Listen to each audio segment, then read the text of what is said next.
Hello everyone, I'm Rebecca Keppel. Today's video is another episode of my favorite YouTube series, New and Must-Have Crafty Supplies. And today we're focusing on new supplies to create card making backgrounds. Today's video is an extra special episode of New and Must-Have Crafty Supplies because it is sponsored by Catherine Pooler Designs. You can get pretty much everything you need to make cards at Catherine Pooler Designs. They have an abundance of beautiful ink colors, they have stamps, dies, pattern paper, even sequins, and much more. In sponsoring today's video, Catherine Pooler Designs sent me 5 different types of supplies that can be used to make really fun card making backgrounds. But they were also generous enough to sponsor a huge giveaway for you all. So stick around to the end to hear how to enter to win a $100 gift card to Catherine Pooler Designs shop. One fun way to make card backgrounds is to use a large stamp.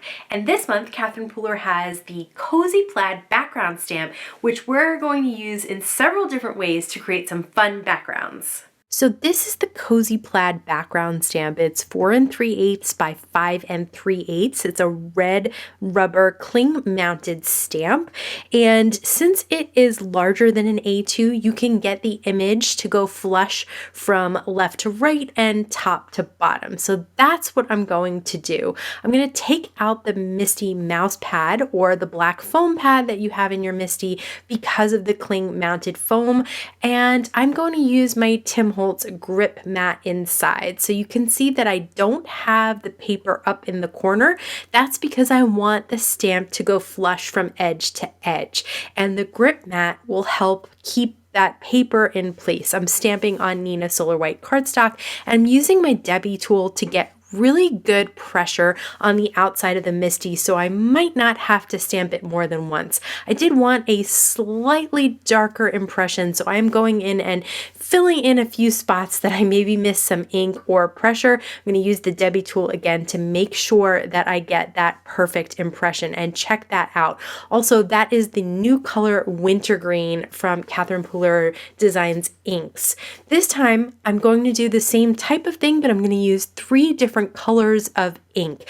And that's something that you can do really easily with background stamps to give yourself another effect with that stamp and make a really fun background. What you'll notice from the Catherine Pooler inks is that they blend beautifully. So on those spaces where you might have one color on top of the other, you will get a third color there.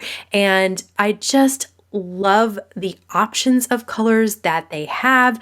This bottom one here is the new apricot. One more fun way to use a background stamp is to do some heat embossing. So I'm going to cover the cardstock with anti-static powder tool, and then I'm going to stamp up the stamp with Versamark ink, just making sure that I really get the whole stamp covered, and then stamp it down on that white cardstock. I'm going to pour white embossing powder on top of the white cardstock, so it may be tough to see at first, and you'll have to really take your time heat setting this, but be sure not to hold the heat gun in one place for too long to scorch the paper or the embossing powder. Once it's cooled and has completely set, you can then ink on top. I'm using Catherine Pooler's suede shoes with an ink blending tool to ink on top of that, and that gives you a whole other look because now the squares are white and the lines are color, as opposed to how you get it when you stamp out the background. A quick and easy way to create a card background is to use a panel die.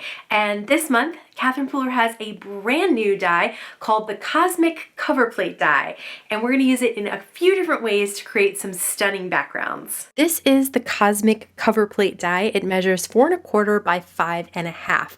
So it cuts out that rectangle and then all those little details. When you have a really detailed die like this and it is large, like a cover plate die, there's a couple of things that I like to do. First of all, I like to tilt the die. So if you have it straight on and it's trying trying to go through your die cut machine, it may pop over that edge, and you don't want that. So if you tilt it, it's going to send in one edge at a time, and it just helps the die cut machine really get pressure along the whole die.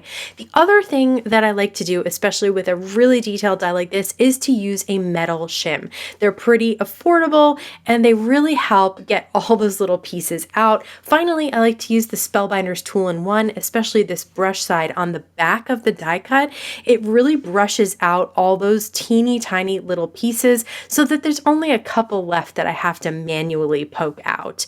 Now I'm going to use some Thermoweb Ultra Bond liquid glue in the wider spots of the die. As long as you use a little bit in a little of those areas, you should be able to glue it down. And one way I like to use these cover plate dies is white on white. It just adds a subtle background and lots of texture. But another way you can use the same white die cut is to put it on top of some color. So I'm going to swipe 3 different colors of Catherine Pooler inks, and they swipe across cardstock beautifully. So again, I'm just going to use that same Ultra Bond liquid glue in those open spaces and put that die cut right on top. Instead of white on white, we have white on a tricolor background. And I'll be sure to link to all of the ink colors that I use down in the YouTube description box below the video.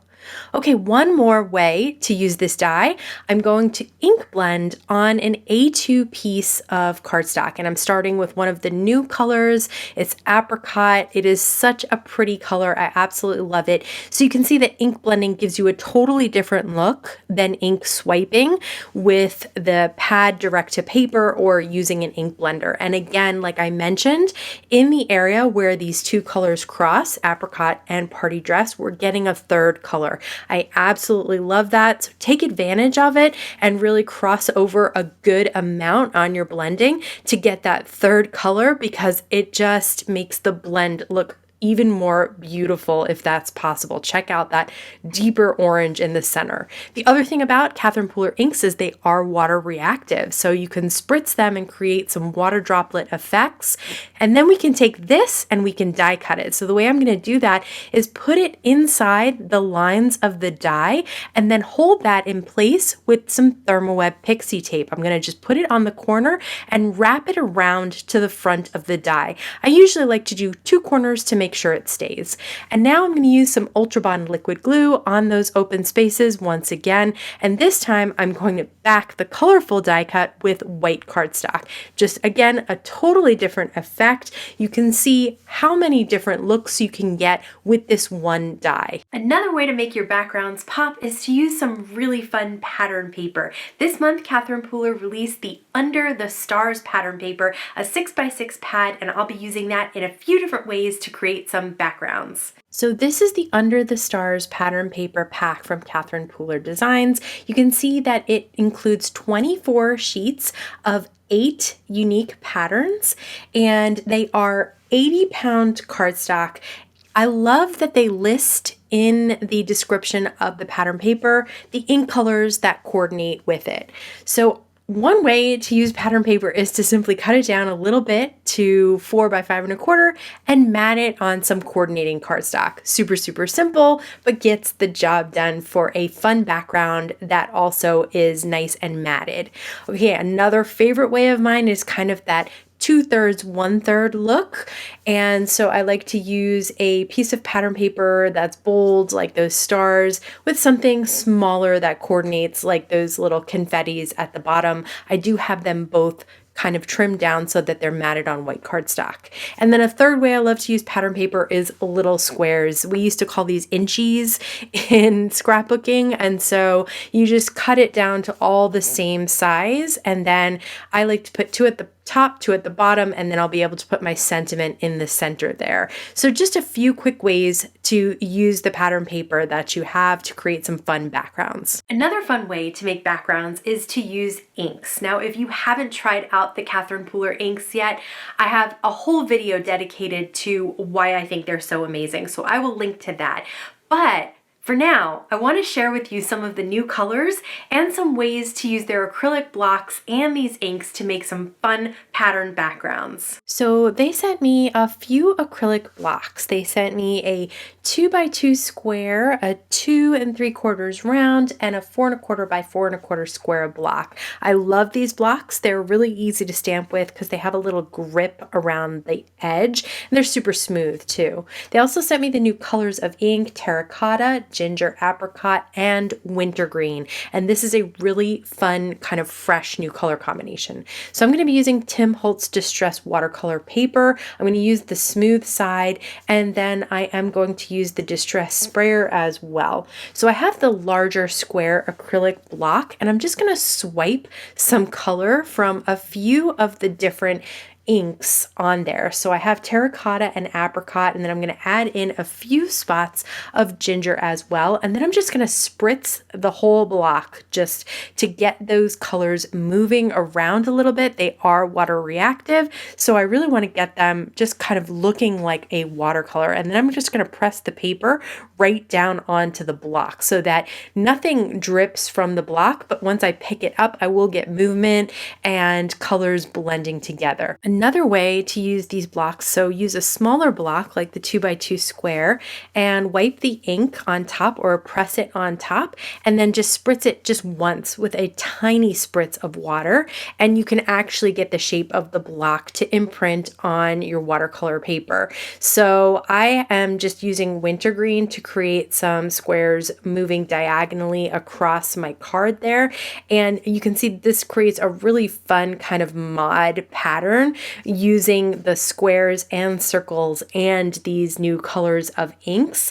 I love playing with color and shape like this to create a fun and unique background that you just created all on your own. You didn't have to use a stamp or anything else. You can also combine that effect with swiping the ink on the cardstock. So I created that line, swiped in the center, and then stamped that larger circle in another color on top. And this is just so much fun to do to create completely unique looking backgrounds. Of course, the perfect sentiment completes a card, but what about using those sentiments to create your fun background? So today I'm going to be working with the Superstar Sentiment stamp set and Super Word die. The Sentiment stamp set is a 3x4 stamp set, so it is got a great price point, has a large script word. And one of my favorite ways to use large words is to stamp them in multiple colors running down the background of the card. So I've done this before in other videos, and I usually like to use my original size Misty so that I only have to move the stamp once. Other times I'm just sliding the cardstock up the Misty, and you can see it just creates a really fun background. Another way to use the same stamp to create a background is to put it on an acrylic block and use a light color of ink. I'm using that wintergreen, and so I'm not going to double stamp this. I'm just going to create a really light background that's super subtle. Super, no pun intended, but it creates a nice background for your card. Let's use the dies to create a background as well. I'm going to cut out the actual script word die without the shadow this time 3 times out of some pattern paper, and then I'm just going to adhere them down to an A2 white piece of cardstock with some liquid glue, and once they're down, they make a nice background as well. So now that we have all of these amazing backgrounds, what's really fun is to actually turn them into cards. So let's start out with one of the stamp backgrounds. So I have that super stamped 4 times. I'm going to trim it down so that I can layer it on some pattern paper, and then we use the stamp set to figure out what will fit in the open space. So that's what is great about clear stamps, right? Is you can kind of line it up in the packaging to figure out what's going to fit. So I'm going to stamp the sentiment "Proud of You" in a different color than I used for the background. That color is going to go really well with the Oslo sequins set, which they also sent me, which really coordinates beautifully with the pattern paper too. What I like about this sequin mix is that there are different colors and shapes inside one jar, and you get a ton packed in there. So this time I used the lighter colors, and you'll see later I'll use the darker colors. For the card with 2 different pieces of pattern paper, I am going to stamp the sub-sentiment "Hope Your Birthday Is," and then I'm going to cut the super out of white cardstock and layer that on the shadow, which I cut out of pattern paper, and I'm going to pop up that shadow. So we're going to get a 3rd piece of pattern paper on here. That's probably the maximum that I would use on a card, otherwise it starts to get a little too busy. And then I'm going to adhere down the sub-sentiment flat, and the main super is popped up, so you get different levels of dimension. I mentioned those sequins come in different colors in the one set. This time I'm using a bunch of the darker colors to go along with that sentiment. Let's use the background that has 4 squares of pattern paper. I'm going to stamp the super. I started with wintergreen, and then I'm going to ink it up on the bottom half of the stamp and just brush away the harsh edge to create kind of an ombre effect on that super. I'm going to do one more color, a little bit darker. Again, brush away the harsh line, and you'll get a really nice blended effect because these inks really blend together beautifully. And then the Excited for You in that darkest blue color as well. Once again, I'm going to use that Oslo sequins mix. This time I'm using lighter stars. So there are stars, circles, and there are little beads as well. This time I'm just sticking with the stars. Okay, for the pattern paper background matted on some cardstock, I'm going to use the same color of cardstock, and I'm going to stamp and heat emboss the large word that says super in white embossing powder, which I just think looks great on that navy background. It really just pops. If you have some anti-static that's remaining, just after it's fully cooled, buff it away with a dry cloth. And I really wanted to use one of the sub-sentiments again, so I put it back in the MISTI, put some more anti-static on, and then stamped that little word that says star. I absolutely love the script with the straight font, so that mix in the stamp set is really nice to have, and especially in a smaller stamp set to get so many sub-sentiments in there as well. I think they did a great job designing this set. I could not get over how much I loved this sequin set, so once again I am just adding a few sequins. I'm using my Studio Katia tool to put them in the places that I want, and then some Ultra Bond liquid glue to hold them there for good. Okay, for the multicolor stamped background, I just die cut the super word out of black cardstock. So this time I am just going to throw a word die on there and then stamp and heat emboss some sub-sentiments. Really very simple, super quick, but look at all that's going on that card with all those colors blending and that cool background. Okay, for this one, I am going to stamp and heat emboss in gold embossing powder. This is from the Your Fabulous stamp set. I absolutely love this stamp set. Now, usually I don't fussy cut, but I really wanted that fabulous fussy cut out, so I did that. And then I'm going to have a sentiment strip for the Darling You look. Again, when you have these backgrounds already made, the rest of the card comes together really easily, and you don't have to add a ton because the background is so special and unique. Remember this one? I created squares and circles with the acrylic blocks and ink. I'm just going to stamp just plain fabulous on it. I absolutely love this. I think it is so much fun and different, and that's all I'm going to add to it, nothing else. For the white die cut that I layered on top of the ink swiped tricolor background, I'm going to use another stamp from that fabulous stamp set. It comes with a bunch of different fonts, and I'm also going to stamp and turn into a sentiment strip, a little one that says hello, and pop those up. So in the photo, you'll see I did add some sequins to this, but you can really keep these simple because the backgrounds are so intricate. For the heat emboss stamped background, I am going to cut it down to 4 by 5 1/4 and layer it on some colorful cardstock. And then I cut the super out of white cardstock. I'm going to layer it on vellum. This is another one of my favorite ways to use word dies and shadows. I'm going to put a little liquid glue behind the super so that you won't see it from the front. It will hide behind that die cut. And then I will use the little sentiment as a sentiment strip right on top, and I'm maybe going to add a few sequins to this as well, but not much else. For the white on white die cut, I am going to stamp and heat emboss the large word that says fabulous from that stamp set in gold embossing powder. I absolutely love the way this looks when it's heat embossed with gold. And I am going to swipe a few colors, terracotta and ginger, on my glass mat. I'm going to add some water and I'm going to pick it up with a brush, and I'm just going to put some subtle splatters all around the background. I was a little worried that terracotta was going to look like a blood splatter, but it did not at all. So look at how pretty that looks with the white on white die cut, the splatters, and then the gold heat embossing.